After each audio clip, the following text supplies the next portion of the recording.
إن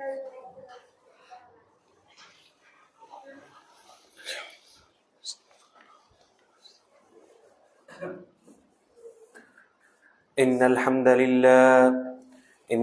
لله نحمده ونستعينه ونستغفره ونؤمن به ونتوكل عليه ونعوذ بالله من شرور أنفسنا ومن سيئات أعمالنا من يهده الله فلا مضل له ومن يضلله فلا هادي له وأشهد أن لا إله إلا الله وحده لا شريك له جل عن الشبيه والمثيل والند والنظير وأشهد أن سيدنا ومولانا محمدا عبد الله ورسوله وصفيه وخليله وخيرته من خلقه وأمينه على وحيه أرسله الله تعالى رحمة للعالمين وهدى للبشر أجمعين فهدى الله تعالى به من الضلالة وبصر به من الجهالة وكثر به بعد القلة وأغنى به بعد العيلة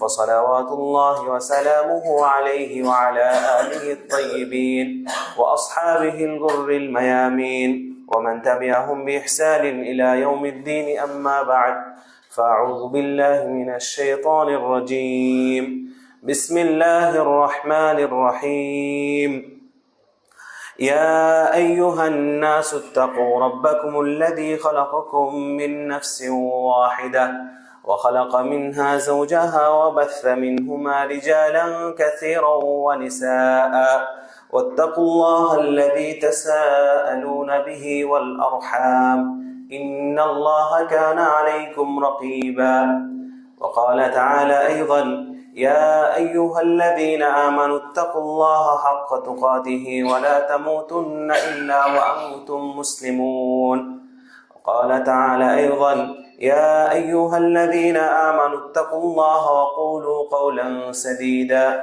يصلح لكم أعمالكم ويغفر لكم ذنوبكم ومن يطع الله ورسوله فقد فاز فوزا عظيما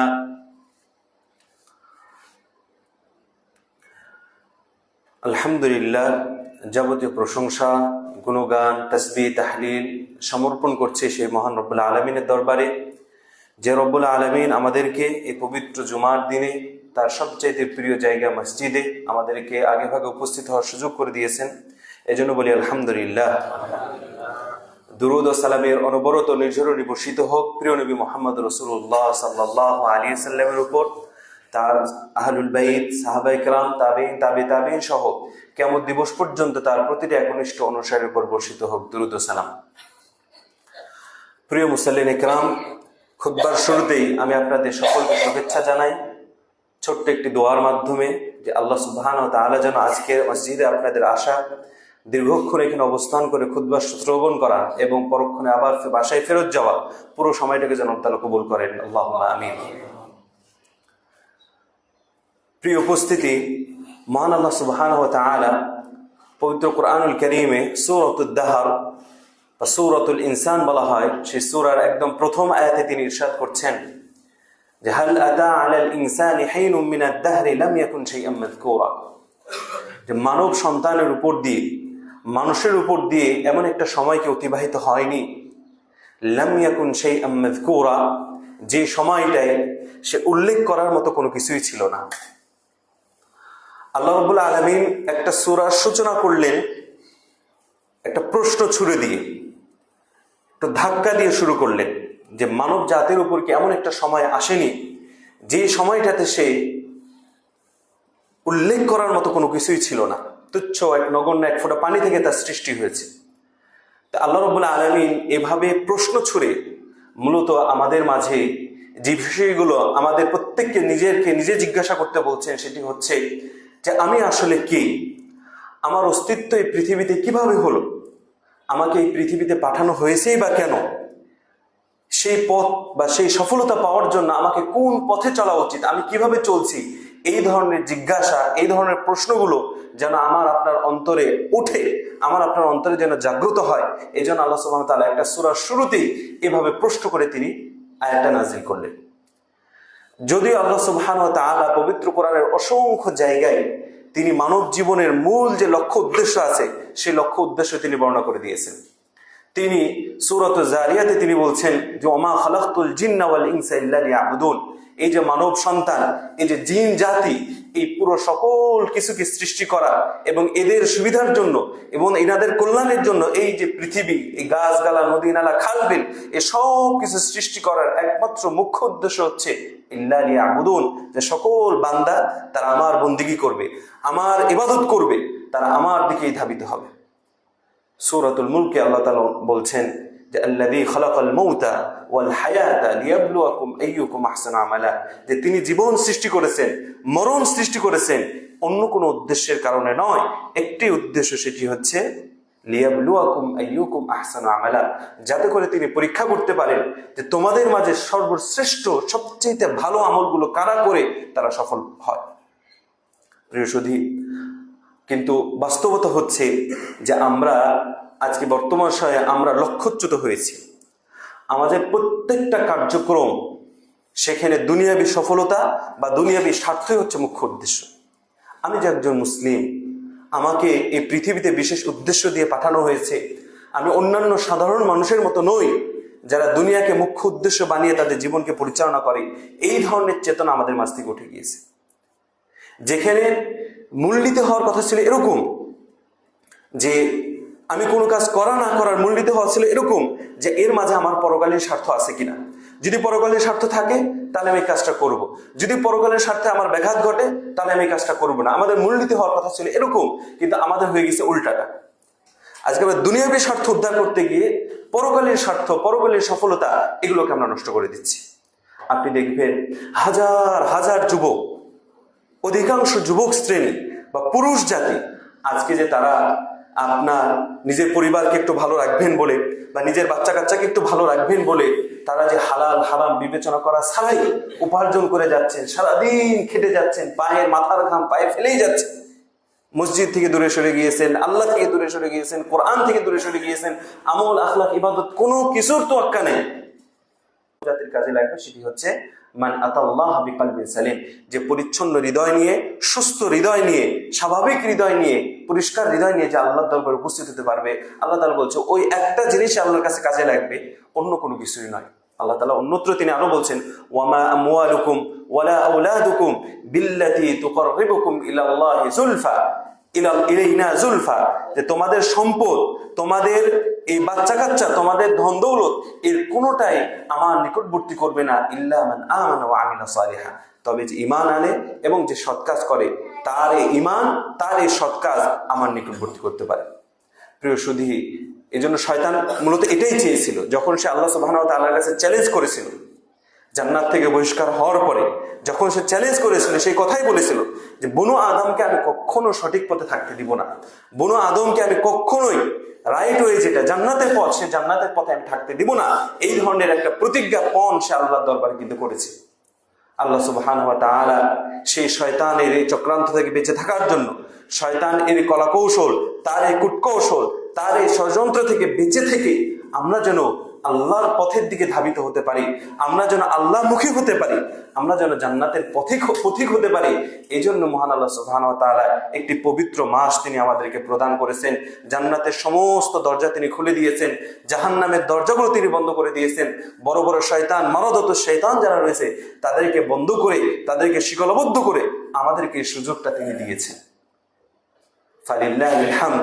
সুতরাং একজন মুসলিমের এই রমজান মাস কেন্দ্রিক একমাত্র টার্গেট হওয়া উচিত, একমাত্র পরিকল্পনা এবং একমাত্র পণ হওয়া উচিত যে কোনোভাবে, যে কোনো উপায়ে এই রমজান মাসে আমাকে আল্লাহ সুবহানাহু ওয়া তাআলার ক্ষমাশীল বান্দা যারা, আল্লাহর নৈকট্য অর্জনকারী বান্দা যারা, তাদের অন্তর্ভুক্ত হতে হবে।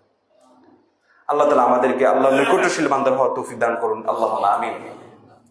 প্রিয় সুধী, যে সকল কাজগুলো আল্লাহ সুবহানাহু ওয়া তাআলার নৈকট্য অর্জন করে দেয়, আল্লাহ তাআলার একান্ত কাছে নিয়ে যায়, তার মাঝে অন্যতম একটি হচ্ছে আল ইনফাকু ফি সাবিলিল্লাহ, আল্লাহর রাস্তায় খরচ করা। আল্লাহর পছন্দনীয় যে বিষয়গুলো আছে, যে দিক নির্দেশনা আল্লাহ তাআলা দিয়েছেন দুনিয়াতে চলার জন্য, যে পথগুলো তিনি বলে দিয়েছেন রাসূলের মাধ্যমে, সেই পথে খরচ করা, এটি হচ্ছে আল্লাহ সুবহানাহু ওয়া তাআলার নৈকট্য অর্জনের অন্যতম একটা মাধ্যম। এই পৃথিবীতে আল্লাহ সুবহানাহু ওয়া তাআলা সকলকে একই স্তরে তিনি তৈরি করে পাঠাননি। কাউকে আপনি অঢেল ধন সম্পদ দিয়েছেন, কাউকে তিনি দরিদ্র বানিয়েছেন, কাউকে মোটামুটি দিয়েছেন, আছে নাই, ব্যালেন্স আছে কোনো সময় নাই, এভাবে চলতে থাকে। যে আল্লাহ ধনী বানিয়েছেন যাকে, সে আল্লাহ চাইলে, সে সত্তা চাইলে তিনি সকলকে ধনী বানাতে পারতেন। যিনি গরিব বানিয়েছেন যে সত্তা, তিনি চাইলে সকলকে গরিব বানাতে পারতেন। কিন্তু আল্লাহ সুবহানাহু ওয়া তাআলা এই শ্রেণী বিন্যাসের মাঝেও তিনি আমার আপনার জন্য একটা পরীক্ষা রেখে দিয়েছেন। যাকে তিনি সম্পদ দিয়েছেন, তাকে সম্পদ দিয়ে পরীক্ষা করেছেন যে এই সম্পদটা পাওয়ার পরে তার প্রতিক্রিয়া কেমন হয়। সে কি কারুনের মতো হয়ে যায়, বলবে যে সব সম্পদ এটা আমি আমার নিজের প্রচেষ্টায় পেয়েছি, আল্লাহ আমাকে দেয়নি, নিজস্ব উপার্জন করেছি, এই ধরনের কথা বলে, নাকি সে আল্লাহর রাস্তায় সে সম্পদটা ব্যয় করে, সম্পদকে আল্লাহর দেখানো পথে সে ব্যয় করে, আল্লাহর যে নির্দেশনা রয়েছে সেই অনুযায়ী ব্যয় করে। এটা ধনীদের জন্য যেমন নাকি পরীক্ষা, ঠিক তেমনি ভাবে যাদেরকে তিনি সম্পদ দেননি, যাদেরকে তিনি গরিব করে সৃষ্টি করেছেন, তাদেরকেও একটা আল্লাহ তাআলা পরীক্ষা নিচ্ছেন যে গরিব হওয়ার পরে অর্থ সম্পদ না থাকার কারণে তারা দিনের পথে থাকতে পারছে কিনা, নাকি তারা অর্থ সম্পদ অর্জন করার জন্য নানা উপায় তারা গ্রহণ করছে, হারাম উপায় তারা গ্রহণ করছে। এই পরীক্ষা করার জন্য আল্লাহ সুবহানাহু ওয়া তাআলা সকলকে একই শ্রেণীতে তিনি তৈরি করেননি, কিন্তু তিনি চাইলে তিনি সকলকে একই শ্রেণী করতে পারতেন। প্রিয় সুধী, আল্লাহ রাসূল সাল্লাল্লাহু আলাইহি সাল্লাম একটা হাদিসে তিনি ইরশাদ করছেন যে as-সাদাকাতু বুরহান, আল্লাহর রাস্তায় খরচ করা এটি হচ্ছে বুরহান। বুরহান বলা হয় অকাট্য দলিল, স্পষ্ট দলিল, যে দলিলের মাঝে কোনো খুঁত নাই, যে দলিল জাল হওয়ার কোনো সুযোগ নাই, যে দলিল আসার পরে তার বিপক্ষে রায় যাবে এরকম কোনো সুযোগ নেই। তা আল্লাহ রাসূল সাল্লাল্লাহু আলাইহি ওয়াসাল্লাম বলছেন as-সাদাকাতু বুরহান, যে দান সাদাকা করা, আল্লাহর রাস্তায় খরচ করা, আল্লাহর পছন্দনীয় পথে ব্যয় করা, এটি হচ্ছে বুরহান, অকাট্য দলিলের ন্যায়। অকাট্য দলিল কেন রাসূল সাল্লাল্লাহু আলাইহি ওয়াসাল্লাম বললেন? কারণ আমরা যদি দেখি দুনিয়াতে আমরা যত অর্থ সম্পদ খরচ করি, যত কিছুই খরচ করি না কেন, সবগুলোর প্রাপ্তি বা সবগুলোর ফলাফল হচ্ছে ক্ষণস্থায়ী। আপনি আজকে গতকাল সারাদিন খাওয়ার জন্য যে টাকাটা খরচ করেছেন, খেয়েছেন, পেট ভরেছে, আবার বের হয়ে গিয়েছে, ক্ষণস্থায়ী। অন্যান্য সকল খরচপাতির বিষয়টা হচ্ছে ক্ষণস্থায়ী। কিন্তু একজন বান্দা যখন সাদাকা করে, একজন বান্দা যখন আল্লাহর রাস্তায় ব্যয় করে, গরিব অসহায় দুস্থদের পাশে যখন সে এসে দাঁড়ায়, সেই খরচটা হচ্ছে স্থায়ী।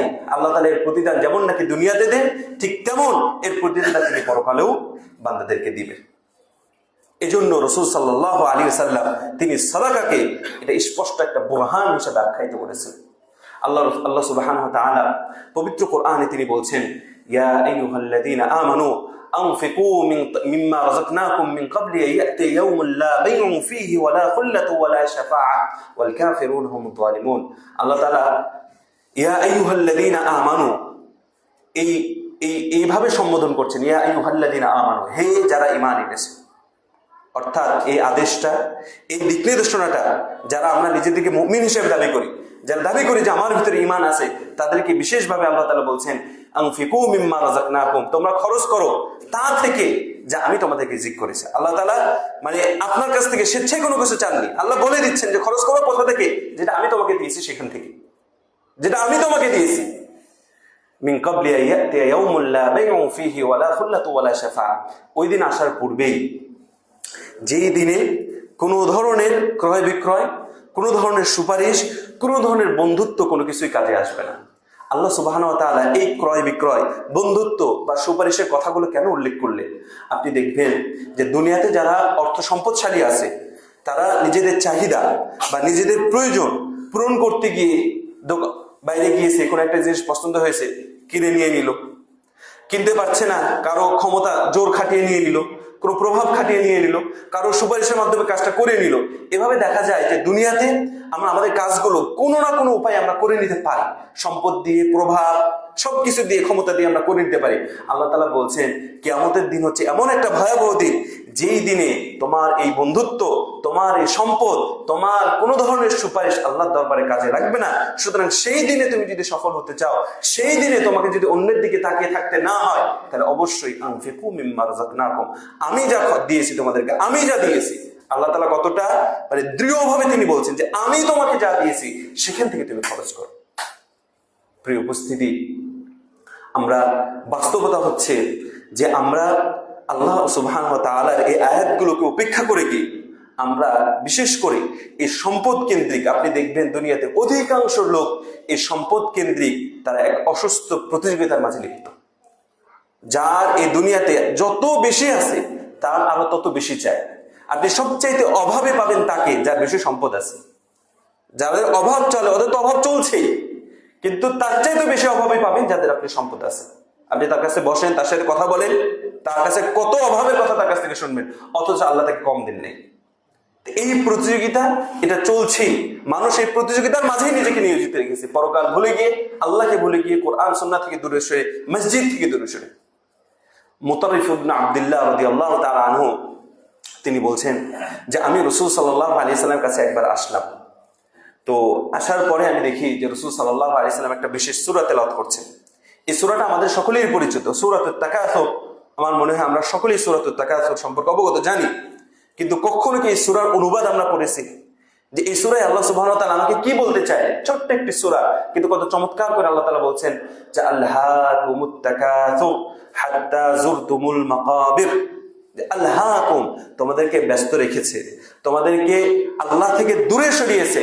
আর তাকাসুর, সম্পদের প্রাচুর্যতা, সম্পদ নিয়ে বেশি মনোনিবেশ করা, সম্পদের প্রতি বেশি ঝুঁকে যাওয়া, এটি তোমাদেরকে আল্লাহকুম, তোমাদেরকে আল্লাহ থেকে ব্যস্ত রেখেছে, মসজিদ থেকে দূরে রেখেছে, কোরআন থেকে দূরে রেখেছে, পরকালীন সফলতা অর্জনের পথ থেকে তুমি দূরে সরিয়েছে। আল্লাহ সুবহানাহু ওয়া তাআলা পরক্ষণে পরে আয়াতে বলছেন যে হাত্তা যুরতুমুল মাকাবির। এই তোমার এই প্রতিযোগিতা, ধন সম্পদের পিছনে এই ছুটে চলা, এটি আসলে কখনো থামবে না। যখন কারো একটা বাড়ি হয় আপনি দেখবেন সে আরো বেশি চায়। একটা গাড়ি হলে নিজের জন্য গাড়ি হয়েছে, এখন তার প্রয়োজন পড়ে তার বাচ্চা কাচ্চার গাড়ি প্রয়োজন, তার ওয়াইফের জন্য একটা গাড়ি প্রয়োজন, ছোট একটা গাড়ি হয়েছে, সবাই মিলে একসাথে ট্রাভেল করবে, বড় একটা গাড়ি দরকার। এভাবে আপনি দেখবেন মানুষ যার যত আছে, তার 10 টাকা থাকলে তার আরো 20 টাকা কিভাবে কামাবে, এই ধরনের ধান্দা সবসময় তার মাথায় কাজ করে। আল্লাহ তাআলা বলছেন হাত্তা যুরতুমুল মাকাবির। এই প্রাচুর্যতা, এই প্রতিযোগিতার পিছনে যদি ছুটতে থাকো, এই প্রতিযোগিতা থেকে কখনো তুমি ফেরত আসতে পারবে না। হাত্তা যুরতুমুল মাকাবির। একটাই অপশন আছে, সেটি হচ্ছে যুরতুমুল মাকাবির। যখন কবরের ডাক আসবে, যখন নিঃশ্বাস থেমে যাবে, আল্লাহ সুবহানাহু ওয়া তাআলা বলছেন ওই তার আগ পর্যন্ত সম্পদের পিছনে যে ছুটে চলবে, তা এই ছুটে চলা কখনো থামবে না। আল্লাহ আমাদের রক্ষা করুন। রাসূল সাল্লাল্লাহু আলাইহি সাল্লাম এই সূরা পাঠ করার পরে তিনি বলছেন যে ইয়াকুলু ইবনু আদামা মালি ওয়া মালি, যে বনু আদম সব সময় তার নিজের সম্পদের কথা বলে, আমার অমুক আছে, আমার অমুক আছে। প্রতিদিন কোরআন তেলাওয়াত করুক আর না করুক, কয়েকবার তার ব্যাংক ব্যালেন্সটা সে চেক করবে, তার প্রপার্টি যেগুলো আছে সেগুলোর খোঁজ খবর সে নিবে। সারাক্ষণ শুধু মালি ওয়া মালি ওয়া মালি, আমার অমুক আছে, আমার অমুক হলো, এটা আমি করতে চাই, এই ধরনের একটা চিন্তা ফিকির তার মাথায় কাজ করে। আল্লাহ তাআলা বলছেন, রাসূল সাল্লাল্লাহু আলাইহি ওয়াসাল্লাম বলছেন ওয়া হাল্লাকা ইয়া ইবনা আদামা মিন মালি ইল্লা মা আকালতাহু ফা আফনাইতা ওয়া মা আলবাসতাহু ফা আবলাইতা ওয়া মা তাসাদদাকতা বিহি ফা আমদাইতা। আল্লাহ রাসূল সাল্লাল্লাহু আলাইহি ওয়াসাল্লাম বলছেন যে বনু আদম, তোমার কি আসলে কোনো সম্পদ আছে? তোমার যদি কোটি কোটি টাকার সম্পদ থাকে, সেই সম্পদকে তোমার সব সময় কাজে লাগছে। মূলত তোমার সম্পদ হচ্ছে 3টা। ইল্লা মা আকালতাহু ফা আফনাইতা, সম্পদ সেটা যেটা আপনি সাহরিতে খেয়েছেন। সাহরিতে যেটা খেয়েছেন ওটাই হচ্ছে আপনার সম্পদ, ওটা আপনার কাজে লেগেছে। ওয়ামা আলবাসতাহু ফাআবলাইতা, আর এই যে পোশাক পরে, চশমা টুপি পরে এই যে মসজিদে আসছেন, এই সম্পদটা আপনার কাজে লাগছে। আপনার কোটি টাকা সম্পদ থাকলেও সব সম্পদ আপনার এখন কাজে লাগছে না, সেগুলো হয়তো পড়ে আছে, পড়েই থাকবে, প্রজন্মের পর প্রজন্ম ধরে সেগুলো ভোগ করে যাবে, আপনি হয়তো সেখান থেকে উপকৃত হতে পারবেন না। আল্লাহ তাআলা রাসূল সাল্লাল্লাহু আলাইহি ওয়াসাল্লাম বলছেন সম্পদ মাত্র 2টা, যা বান্দা খাচ্ছে আর যা বান্দা পরিধান করে আছে, এই 2টা সম্পদই তার কাজে লাগছে। আর একটা সম্পদ আছে যেটা তার কাজে লাগে, সেটি হচ্ছে ওয়ামা তাসাদদাকতা বিহি ফা আমদাইতা, ওই সম্পদ যা সে সাদাকা করেছে এবং সাদাকা করে অগ্রিম সে পাঠিয়ে রেখেছে, তার অগ্রিম আল্লাহর যে ফান্ড রয়েছে, আল্লাহর যে ব্যাংক রয়েছে, সেই ব্যাংকে সে জমা রেখেছে। আল্লাহ সাল্লাল্লাহু আলাইহি ওয়াসাল্লাম বলছেন এই 3টা হচ্ছে তার সম্পদ, যেটা সে খেয়েছে, যেটা সে পরিধান করে আছে, আর যেটা সে সাদাকা করেছে। এই 3টা ব্যতীত বনু আদমের কোটি টাকার সম্পত্তি থাকলেও তাৎক্ষণিক এখন এই মুহূর্তে এই সম্পদ তার কোনো কাজে লাগছে না। প্রিয় সুধী, এজন্য আল ইনফাকু ফি সাবিলিল্লাহ, আল্লাহর রাস্তায় খরচ করা, দান সাদাকা করা, এটা একজন মুমিনের জন্য অত্যন্ত গুরুত্বপূর্ণ একটি বিষয়। অনেক সময় আমরা একটু বাঁকা চোখে দেখি দান সাদকার কথা, যখন ইমাম খতিবরা যখন বলেন আমরা এটাকে বাঁকা চোখে দেখি, একটা অন্যভাবে দেখি। তো একজন ইমাম যখন, একজন খতিব যখন দান সাদাকার কথা বলছেন, এটা মূলত কার উপকারের জন্য বলছেন? সে খতিবের লাভটা কি, বা যিনি আপনাকে বলছেন, উপদেশ দিচ্ছেন, তার লাভটা কি? বরং আপনার তো তার প্রতি কৃতজ্ঞ হওয়া উচিত যে তিনি আপনাকে আপনার একটা পথ দেখিয়ে দিলেন, যে পথ চললে আপনি সফলতা অর্জন করতে পারবেন। এজন্য আমাদের অন্তরটাকেও পরিশুদ্ধ করা দরকার। অন্তরটাকে সত্য মেনে নেওয়া, হক শোনার পরে অন্তর বিগলিত হওয়া, অন্তর কেঁপে যাওয়া, এটি হচ্ছে একজন মুসলিমের, একজন মুমিনের অন্যতম একটা গুণ। ইযা যুকিরাল্লাহু ওয়াজিলাত কুলুবুহুম, যখন আল্লাহর আয়াতগুলো তার কাছে পাঠ করা হয়, ওয়াজিলাত কুলুবুহুম, তাদের অন্তরগুলো একদম নরম হয়ে যায়, একদম কোমল হয়ে যায়। প্রিয় উপস্থিতি, আমরা যেখানে দুনিয়াতে সম্পদ কত বাড়াতে পারি এই প্রতিযোগিতা করি, সেখানে সাহাবারা প্রতিযোগিতা করতেন যে সম্পদ আমি কত দান করতে পারি। আপনার প্রসিদ্ধ কাহিনী জানবেন, আবু বকর ওমর রাদিয়াল্লাহু আনহুর কাহিনী। একবার ওমর রাদিয়াল্লাহু আনহু আবু বকর রাদিয়াল্লাহু আনহুর সাথে হিংসা করতেন। হিংসার কারণটা ছিল কি, যে আবু বকর রাদিয়াল্লাহু আনহু সব সময় তিনি প্রথম স্থান অধিকার করেন। দান সাদকার বিষয় আসলেই আবু বকর রাদিয়াল্লাহু আনহু সবসময় ফার্স্ট হয়ে যায়। এজন্য ওমর রাদিয়াল্লাহু আনহু বিষয়টাকে হিংসা করতেন, ঈর্ষা করতেন, এবং সবসময় সুযোগ খুঁজতেন যে কিভাবে আবু বকর রাদিয়াল্লাহু আনহুকে একবার হলেও পিছনে ফেলা যায়, আমি ফার্স্ট র্যাঙ্কটা অর্জন করতে পারি। তো একবার রাসূল সাল্লাল্লাহু আলাইহি সাল্লাম এক প্রসঙ্গে তিনি সাদাকার ঘোষণা দিলেন। আবু বকর রাদিয়াল্লাহু আনহু, ওমর রাদিয়াল্লাহু আনহু সেখানে ছিলেন। ওমর রাদিয়াল্লাহু আনহু ভাবলেন যে এটা একটা মোক্ষম সুযোগ, আমার কাছে এখন ভালো সম্পদ আছে, সুতরাং এইবার কমপক্ষে আমি সাদাকা করে আবু বকর রাদিয়াল্লাহু তাআলা আনহুকে আমি পিছিয়ে দিব। ওমর রাদিয়াল্লাহু আনহু তার সম্পদ নিয়ে আসলেন। রাসূলুল্লাহ জিজ্ঞাসা করলেন, কতগুলো নিয়ে এসেছো? ওমর রাদিয়াল্লাহু আনহু ঘোষণা দিলেন, আল্লাহ রাসূল, আমি আমার সম্পদের অর্ধেক সম্পদ নিয়ে এসেছি। রাসূল সাল্লাল্লাহু আলাইহি ওয়াসাল্লাম মাশাআল্লাহ দোয়া করে দিলেন। কিছুক্ষণ পরে আবু বকর রাদিয়াল্লাহু আনহু আসলো। রাসূল সাল্লাল্লাহু আলাইহি ওয়াসাল্লাম জিজ্ঞাসা করলেন, আবু বকর রাদিয়াল্লাহু আনহু, তুমি কতটুকু নিয়ে আসছো? আবু বকর রাদিয়াল্লাহু আনহু নিশ্চিন্তে, কোনো ধরনের দ্বিধাচিত্ত ছাড়াই তিনি বলে দিলেন, আল্লাহ রাসূল, আমার যা ছিল আমি সবই নিয়ে আসছি। সুবহানাল্লাহি ওয়া বিহামদিহি সুবহানাল্লাহিল আযীম। রাসূল সাল্লাল্লাহু আলাইহি ওয়াসাল্লাম বললেন যে তোমার পরিবার পরিজন ওদের জন্য কিছু রাখো নাই? ওদের জন্য আল্লাহ এবং তার রাসূল আছে। আল্লাহু আকবার। ওমর রাদিয়াল্লাহু আনহু পরে আফসোস করেই বললেন যে এইবারও আমি আবু বকর রাদিয়াল্লাহু আনহুকে পিছিয়ে ফেলতে পারলাম না। এই ঘটনাটা কাদের? এমন দুইজন সাহাবা, এমন দুইজন রাসূলের সঙ্গী যারা অলরেডি জান্নাতের সুসংবাদ পেয়েছে। তাদের এত খরচ করার প্রয়োজন ছিল না, কারণ জান্নাতের সার্টিফিকেট আল্লাহ তাআলা দিয়ে দিয়েছে। রাসূল সাল্লাল্লাহু আলাইহি ওয়াসাল্লাম বলে দিয়েছেন স্পষ্ট যে আবু বকর ফিল জান্নাহ, ওমর ফিল জান্নাহ। কিন্তু সেই সুসংবাদ পাওয়ার পরও তারা দান সাদাকা কত বেশি করতে পারেন, জমা দূরের কথা কত বেশি খরচ করতে পারেন, সেই ধরনের একটা প্রতিযোগিতা তাদের কাছে কাজ করত। আল্লাহু আকবার। আপনারা আরো জানেন, আপনার সাহাবী আবু তালহা রাদিয়াল্লাহু তাআলা আনহুর কাহিনী। তিনি আনসারদের মাঝে সবচেয়ে বেশি সম্পদশালী ছিলেন। তো রাসূল সাল্লাল্লাহু আলাইহি সাল্লাম একবার কোরআনে আয়াত নাযিল হলো, লান তানালুল বিররা হাত্তা তুনফিকু মিম্মা তুহিব্বুন, যে তোমরা প্রকৃত কল্যাণ অর্জন করতে পারবে না যতক্ষণ না প্রয়োজন নিজের সবচেয়ে পছন্দের জিনিসটা আল্লাহর রাস্তায় ব্যয় করবে। এই কথা শোনার পরে আবু তালহা রাদিয়াল্লাহু তাআলা আনহু তিনি রাসূলুল্লাহর দরবারে আসলেন। আসার পরে বললেন, আল্লাহর রাসূল, আল্লাহ তো এই আয়াত নাযিল করেছেন যে লান তানালুল বিররা হাত্তা তুনফিকু মিম্মা তুহিব্বুন, পছন্দের জিনিস যদি আল্লাহর রাস্তায় খরচ না করি তাহলে প্রকৃত সফলতা পাবো না। তো আল্লাহ রাসূল, আপনি তো জানেন আমার একটা বাগান আছে, বাইরুহা, তো এই বাগানটা আমার সবচাইতে পছন্দের সম্পদ, সবচাইতে দামি সম্পদ, এর উপরে কোনো সম্পদ আমার নাই, যদি আমি মদিনা সবচাইতে ধন সম্পদ হলো। তা আল্লাহ রাসূল, আমি এই সম্পদটা আমি আল্লাহর রাস্তায় দিয়ে দিলাম, আপনি যা লাভ হবে সব কিছু আপনি আল্লাহর রাস্তায় খরচ করুন। সুবহানাল্লাহ। এই ধরনের পছন্দনীয় বিষয় ত্যাগ করার মন মানসিকতা আমাদের মাঝে কখনো কি জাগ্রত হয় যে আমরা আবু বকর রাদিয়াল্লাহু তাআলার মতো হই, আবু তালহা রাদিয়াল্লাহুর মতো হই, যে পছন্দের যা আছে দিয়ে দিলাম, চোখ বন্ধ করে দিয়ে দিলাম। আল্লাহু আকবার। তাদের এই চেতনা, তাদের এই উদ্দীপনার কারণে আসলে তারা রাসূলুল্লাহ যোগ্য সাহাবী তারা ছিলেন। রাসূলুল্লাহ তাদেরকেই বাছাই করেছিলেন। আল্লাহ তাআলা রাসূল সাল্লাল্লাহু আলাইহি ওয়াসাল্লামের সাহাবী হিসেবে আল্লাহ তাআলা তাদেরকেই বাছাই করেছিলেন। না হলে আমার আপনার মতো যারা 5 টাকা সাদাকা করতে গেলেও আমরা কতক্ষণ চিন্তা ভাবনা করি, মানিব্যাগ খুলি, তারপর আমরা দেখি যে সর্বনিম্ন নোট কত আছে, যে 2 টাকা পাওয়া যায় আমরা 2 টাকা দিই, না হলে 5 টাকা দিই, না হলে 10 টাকা দিই। কিন্তু বড় নোটটা আমাদের মুখ থেকে চোখ বন্ধ করে যে পকেটে যা আছে সব বের করে দিয়ে দিলাম, এই ধরনের চিন্তা চেতনা আমাদের কখনো কাজ করে না। অথচ সাহাবাদের জান্নাতের সুসংবাদ পাওয়ার পরও তারা কতটা বেশি উদ্গ্রীব ছিলেন, কতটা বেশি আগ্রহী ছিলেন আল্লাহর রাস্তায় খরচ করার জন্য। আল্লাহ চাইলে তার দুনিয়াবী কাজ তিনি তো পরিচালনা করে নিতে পারেন। আল্লাহ তো সম্পদের অভাব নেই, সে গরিব দুঃখী অসহায় যারা আছে, আল্লাহর যেগুলো কার্যক্রম আছে, মসজিদ মাদ্রাসা থেকে শুরু করে যত কিছু আছে আল্লাহ চাইলে এটা কোনো না কোনো ভাবে আল্লাহ তাআলা সেগুলো চালিয়ে নেবে, সেগুলো করে নেবে। আপনার দানের আশায় মানে আল্লাহকে বসে থাকতে হবে না, আউযু বিল্লাহি মিন যালিক, এরকম কোনো বিষয় না।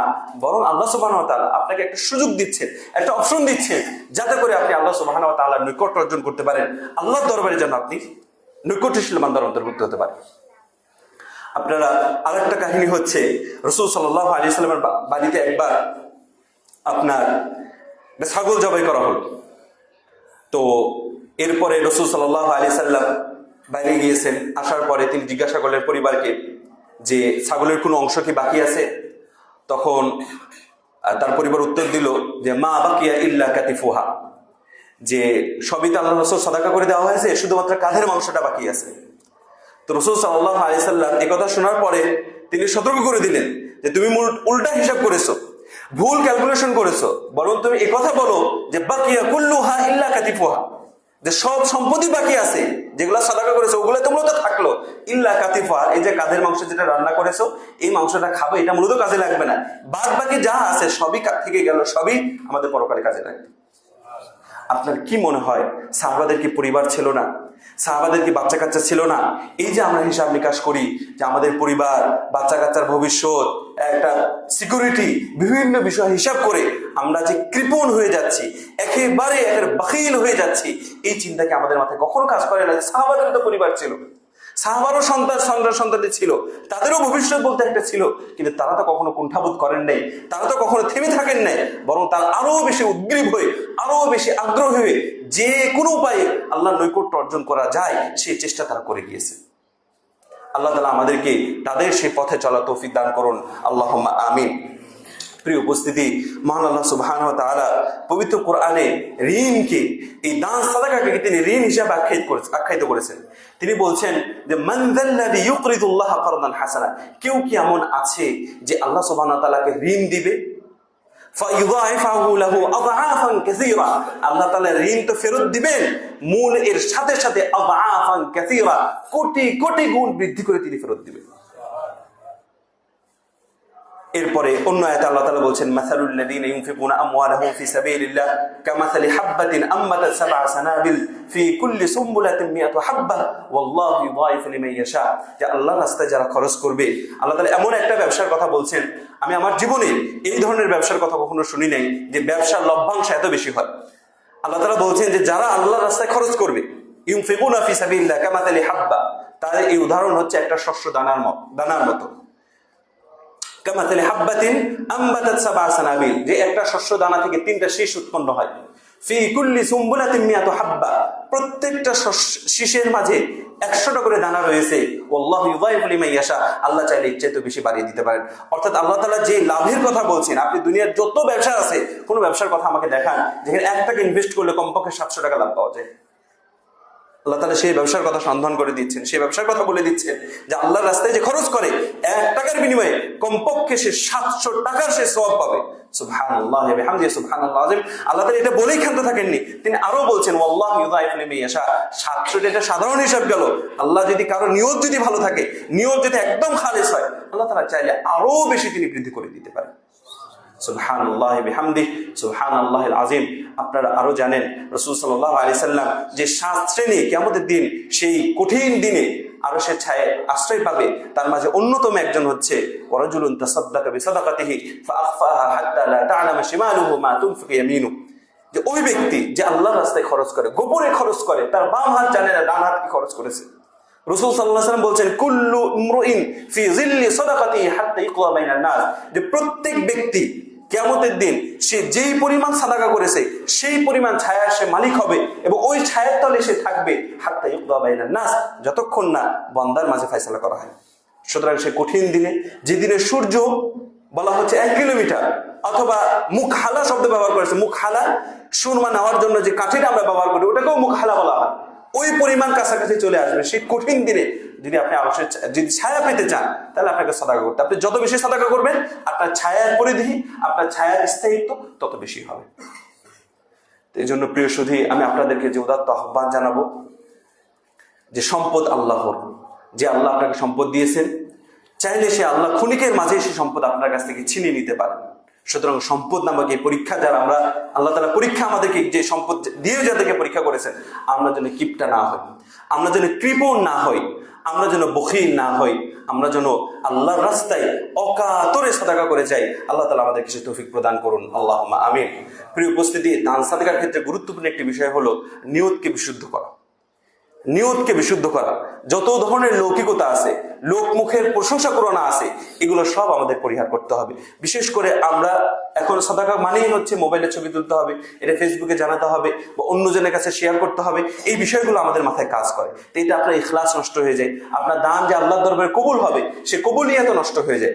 বরং রিয়ার উদাহরণ আল্লাহ তাআলা এভাবে দিচ্ছেন যে কামাসালি সফওয়ানিন আলাইহি তুরাবুন ফাআসাবাত ওয়াবিলুন ফাতারাকাহু সালদা, যে যারা লৌকিকতা করে খরচ করে তাদের এই দানের উদাহরণ হচ্ছে একটি সাদা পাথর, একটা মসৃণ পাথর, যে মসৃণ পাথরের উপর একটু মাটি ছিল, হঠাৎ করে বৃষ্টি হয়েছে, সব ধুয়ে মুছে সাফ হয়ে গেছে।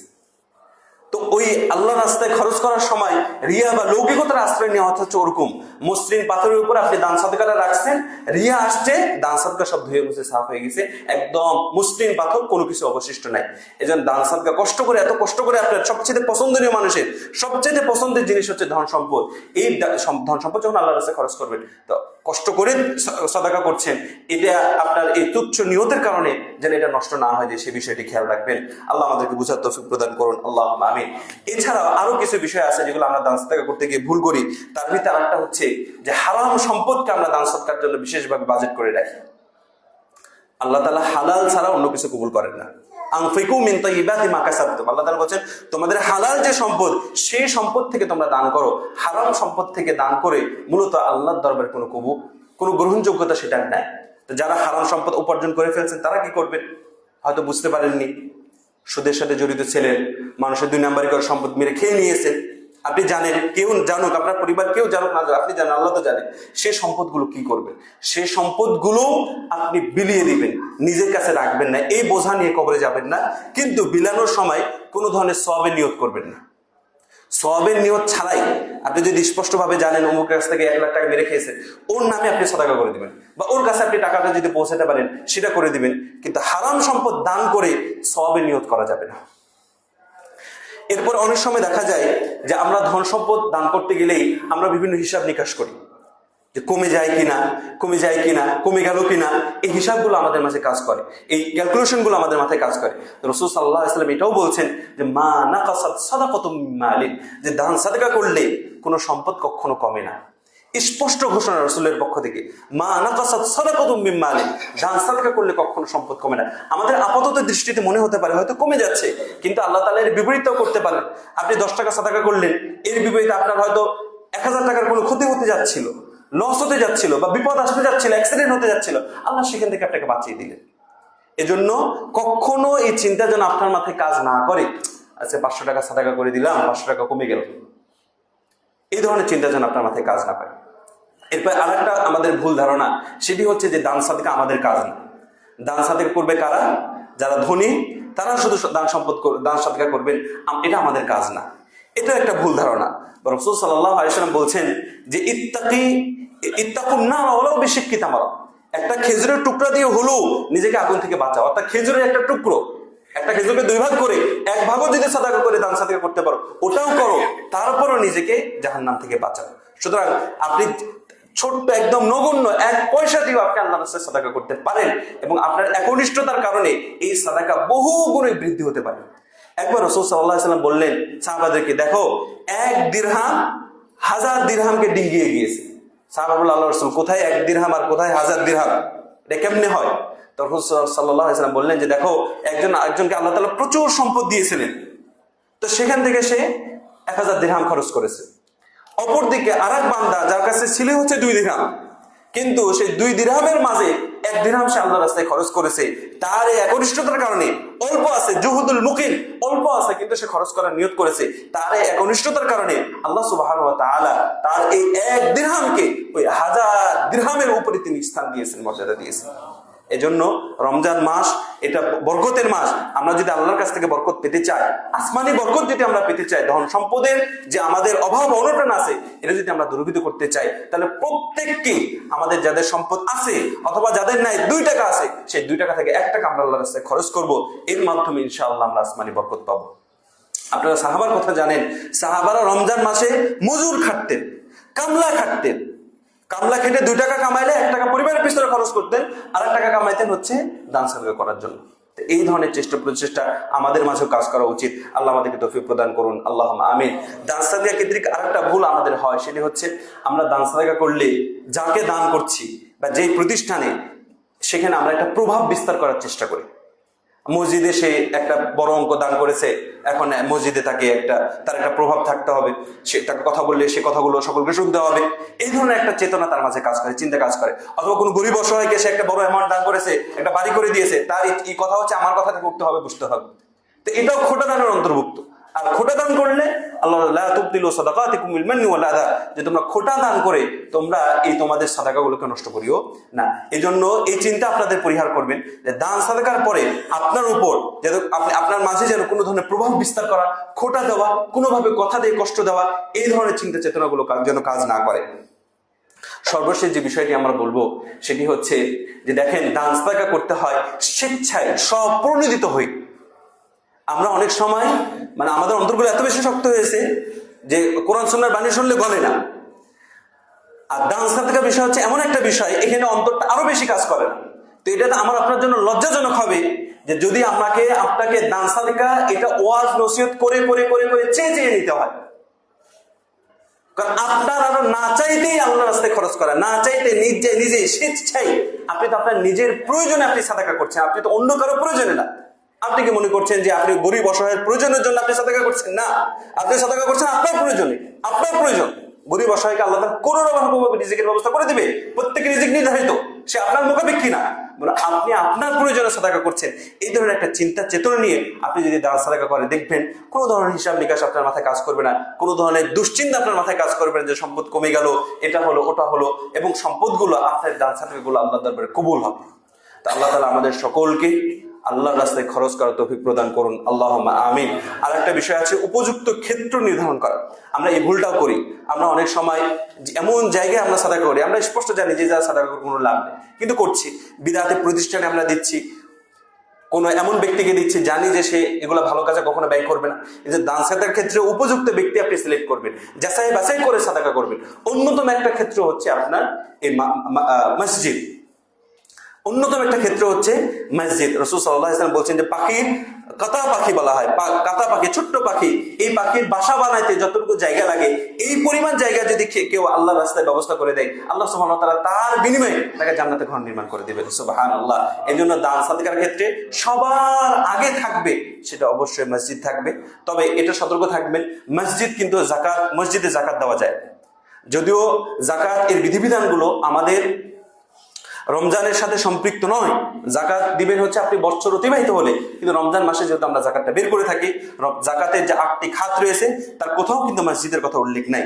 আমরা অনেক সময় ভুলটা করে ফেলি, জাকাতের সম্পদ কিন্তু আপনি কখনোই মসজিদে দিতে পারেন না, বরং মসজিদে আপনি সাধারণ যে দানগুলো আছে সেগুলো আপনি করবেন। আল্লাহ তাআলা আমাদের সকলের সাদাকাগুলো কবুল করুন, আল্লাহুম্মা আমিন।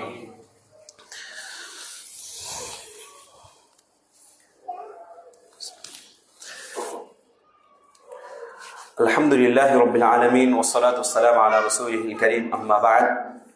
প্রিয় সুধী, দেখতে দেখতে আমাদের মাঝ থেকে রমজানের 15টি দিন অতিবাহিত হচ্ছে, আর হয়তো 15 দিন আমরা পাবো। তো এই পর্যায়ে এসে আমাদের প্রত্যেকের আত্মপর্যালোচনা করা উচিত যে আল্লাহ সুবহানাহু ওয়া তাআলা আমাকে পবিত্র রমজান যে উদ্দেশ্যে দিয়েছিলেন, যে কারণে তিনি আমাকে প্রদান করেছেন, এর কতটুকু আমি অর্জন করতে পারলাম। আমি কি আসলে প্রকৃত আল্লাহর বান্দা হতে পেরেছি কিনা, আমার ঈমানটা রমজান কেন্দ্রিক বৃদ্ধি হচ্ছে কিনা, এই ধরনের আত্মপর্যালোচনা আমাদের সকলের করা উচিত। যদি দেখা যায় যে না, আমি প্রকৃতভাবে সুন্দরভাবে রমজানের হকগুলো যথাযথভাবে আদায় করতে পারিনি, যে উদ্দেশ্যের কারণে আল্লাহ তাআলা প্রদান করেছেন সেটা আমি যথাযথভাবে পালন করতে পারিনি, তাহলে এর বাধাগুলো কি কি কারণে আমি পারছি না, কোন বিষয়গুলো আমার প্রতিবন্ধকতা হয়ে দাঁড়িয়েছে সেগুলো আপনি অ্যাভয়েড করেন, সেগুলো আপনি এড়িয়ে যান। সময় তার খুব বেশি নেই, মাত্র আর 15 দিন আছে। আগামী বছর আপনি রমজান রোজা পাবেন কিনা তার তো কোনো নিশ্চয়তা নেই। এজন্য এই শেষ মুহূর্তে এসে আমার আপনার সকলের মাঝে এই আত্মপর্যালোচনা, আত্মসমালোচনা নিয়ে এসে নিজেকে পরিপূর্ণরূপে পরিশুদ্ধ করা উচিত। আল্লাহ তাআলা আমাদেরকে সে তৌফিক প্রদান করুন, আল্লাহুম্মা আমিন। প্রিয় সুধী, সামনে আপনার আল আশরুল আওয়াখির মিন রমাদান, রমজানের শেষ দশক রয়েছে। শেষ দশকের আগে এই সর্বশেষ এই জুমা, রাসূল সাল্লাল্লাহু আলাইহি ওয়াসাল্লাম, আমরা আমাদের সমাজে শেষ দশকের প্রস্তুতি বিভিন্ন ভাবে দেখি। আমরা যারা ব্যবসায়ী রয়েছে তাদেরকে দেখবো যে রমজানের শেষ দিনগুলোতে আসলে তারা তাদের ব্যবসাকে কিভাবে আরো বেশি প্রফিট করা যায় সেই ধরনের চিন্তা চেতনা তাদের মাঝে কাজ করে। কেউ হয়তো ছুটি হবে, তার প্রতিষ্ঠান ছুটি হবে, তার অফিস ছুটি হবে, এই দিনগুলোতে একটু রিল্যাক্সে সে কাটাবে, এই ধরনের চিন্তা চেতনা কারো মাঝে কাজ করে। কিন্তু রাসূল সাল্লাল্লাহু আলাইহি সাল্লাম, যিনি একজন রাষ্ট্রনেতা ছিলেন, তিনি নবী, তিনি রাসূল, বড় বড় দায়িত্ব তিনি পালন করছেন, রাষ্ট্রনেতা, তার ব্যস্ততার তো অভাব নাই। সেই রাসূল তিনি রমজানের শেষ দশককে কিভাবে স্বাগত জানাতেন? রাসূল সাল্লাল্লাহু আলাইহি সাল্লাম আয়েশা রাদিয়াল্লাহু আনহা বলছেন যে কানা ইয়াতাকিফুল আশরাল আওয়াখির মিন রমাদান, রমজানের শেষ দশক তিনি ইতিকাফ করতেন। হাত্তা তাওয়াফাহুল্লাহ, মৃত্যুর আগ পর্যন্ত তিনি ইতিকাফ করেছেন। সুম্মা আতাকাফা আজওয়াজুহু মিন বাদি, এবং তার মৃত্যুর পরে তার স্ত্রীও ইতিকাফ করেছেন। সুতরাং আমরা যাদের সুযোগ হবে যে দুনিয়ার সমস্ত ব্যস্ততা, এই মোবাইল, পরিবার, সব কিছু থেকে একদম দূরে সরে গিয়ে একান্তে একেবারে নির্জনে আল্লাহর সাথে 10টা দিন সময় কাটাই, আমাদের যাদের সাধ্যে কোলাবে আমরা চেষ্টা করব এই 10টা দিন যেন আমরা ইতিকাফ করতে পারি। আল্লাহ আমাদেরকে সুযোগ করে দিন, আল্লাহুম্মা আমিন। ইতিকাফের জায়গায় আপনি কখন ঢুকবেন? আপনারা সবচাইতে নিরাপদ কথা হচ্ছে যে আপনি 20 তারিখ সূর্য ডুবার আগেই আপনার ইতিকাফের জায়গায় আপনি ঢুকে যাবেন। যদিও বেশ কয়েকটা আরেকটা রিওয়ায়াত পাওয়া যায় যে ফজরের পরে ঢুকবে, কিন্তু এটা হচ্ছে সবচেয়ে বেশি নিরাপদ। 20 তারিখ সূর্য ডুবার আগে আপনি ঢুকে যাবে। এবং ইতিকাফ কেন্দ্রিক আমাদের কিছু সতর্কবার্তাও রয়েছে। যেমন আমরা ইতিকাফ করি হচ্ছে যাতে করে আল্লাহর সাথে গভীর সম্পর্ক করে তুলতে পারে, কিন্তু হয়ে যায় উল্টাটা। আলাপ করা, বিশেষ করে যারা বৃদ্ধ যারা রয়েছেন, আলাপ করার কাউকে পান নাই, মসজিদে আসছেন, 8-10 জন মিলে ইতিকাফ করছেন, আলাপ করার সাথী পেয়েছেন, যত আলাপ আছে সারা বছরে সব এসে এই ইতিকাফ অবস্থায় করেন। অথবা দেখা যায় যে হয়তো বাসায় ঘুমাতে পারেন না, বিভিন্ন টেনশন, বাচ্চা কাচ্চা, পরিবার, রমজানে এসে ইতিকাফ করা অবস্থায় সারাদিনই ঘুমাচ্ছেন, সারাদিন ফোন স্ক্রলিং করে বেড়াচ্ছেন, সারাদিন ফোন টিপছেন। তো এই জন্য ইতিকাফ অবস্থায় এই বিষয়গুলো খেয়াল রাখবেন যাতে করে আল্লাহর সাথে আপনার একনিষ্ঠ সম্পর্ক হয়, দুনিয়া থেকে যেন আপনি একেবারে দূরে থাকতে পারেন। এই জন্য প্রয়োজনে ইতিকাফের সময় আপনার মোবাইল নিয়েও যাবেন না, মোবাইলটা রেখে যাবেন। একটা বাটন ফোন সাথে রাখলে, একটা কোরআন রাখলেন সাথে, অত বিছানাপত্র, বিশাল কিছু ফ্যান ট্যান সবকিছু নিয়ে যাওয়া দরকার না। একটা সাধারণভাবে আপনি ইতিকাফ করার চেষ্টা করবেন। আল্লাহ আমাদের সকলকে ইতিকাফ করার সুযোগ করে দেন, আল্লাহুম্মা আমিন। প্রিয় উপস্থিতি, এছাড়াও শেষ দশকের বেশ কিছু আমল রয়েছে। আমরা যারা শেষ দশক আপনার হয়তো রমজানের এই দিনগুলোতে নিয়মিত কিয়ামুল লাইল করতে পারি, তাহাজ্জুদ করতে পারিনি, কিন্তু রমজানের শেষ দশক, বিশেষ করে বিজোর রাতগুলোতে আমাদের কারো যেন কিয়ামুল লাইল মিস না হয়। এবং সৌদি আরবের মসজিদ নববীর ইমাম তিনি চমৎকার একটা তিনি ইয়ার কথা বলে দিয়েছেন, চার্টের কথা তিনি বলে দিয়েছেন যে রমজানের শেষ দশককে পরিপূর্ণরূপে কাজে লাগানোর জন্য বেশ কিছু কাজ করা যেতে পারে। যেমন রাসূল সাল্লাল্লাহু আলাইহি ওয়াসাল্লাম যেটা করতেন, সাদ্দা মিজারাহু, তিনি তার লুঙ্গিকে বেঁধে নিতেন। লুঙ্গি বাঁধার মুফাসসিরগণ ব্যাখ্যা করেছে, মুহাদ্দিসগণ ব্যাখ্যা করেছে, লুঙ্গি বাঁধার অর্থাৎ তিনি রমজানের শেষ দশকে স্ত্রীদের কাছেও যেতেন না। নিজে জাগতেন, তার পরিবারকে তিনি জাগাতেন। সুতরাং আপনি পরিবারের প্রধান কর্তা হিসেবে আপনার প্রধান কাজ থাকবে শেষ দশকে আপনি যেন নিজে জাগেন, আপনার পরিবার, আপনার বাচ্চা কাচ্চা, স্ত্রী সকলকে নিয়ে আপনি জাগার চেষ্টা করবেন। প্রতিদিন আপনার এই তাহাজ্জুদ যেন আপনার মিস না হয়, আপনার তারাবি যেন মিস না হয়।